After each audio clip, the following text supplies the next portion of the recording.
লঞ্চে করে দক্ষিণেশ্বরের ফেরিঘাট থেকে বেলুড় মঠের উদ্দেশ্যে যাচ্ছি আমরা দুই বন্ধু। কি অসাধারণ লাগছে দেখুন, লঞ্চে বসে দেখা যাচ্ছে বেলুড় মঠ, কত গাছ।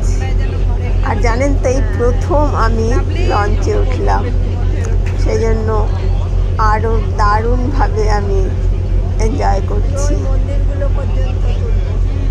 সব গাছপালা, মন্দির আস্তে আস্তে সরে যাচ্ছে আর আমরা এগিয়ে চলেছি আমাদের গন্তব্যস্থানে বেলুড় মঠ। ফেরিঘাটে গিয়ে নামব,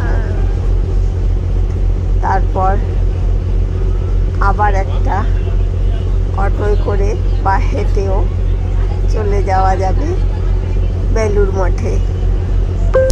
আমি চোখ ভরে শুধু দেখে যাচ্ছি সবুজের সমারোহ, কত মানুষ স্নান করছে দেখেছেন ঘাটে।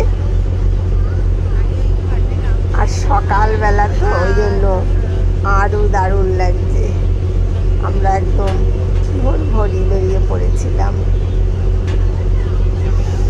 তাই ভাবলাম আপনাদের সাথেও শেয়ার করি। ভালো লাগলে সাবস্ক্রাইব করবেন।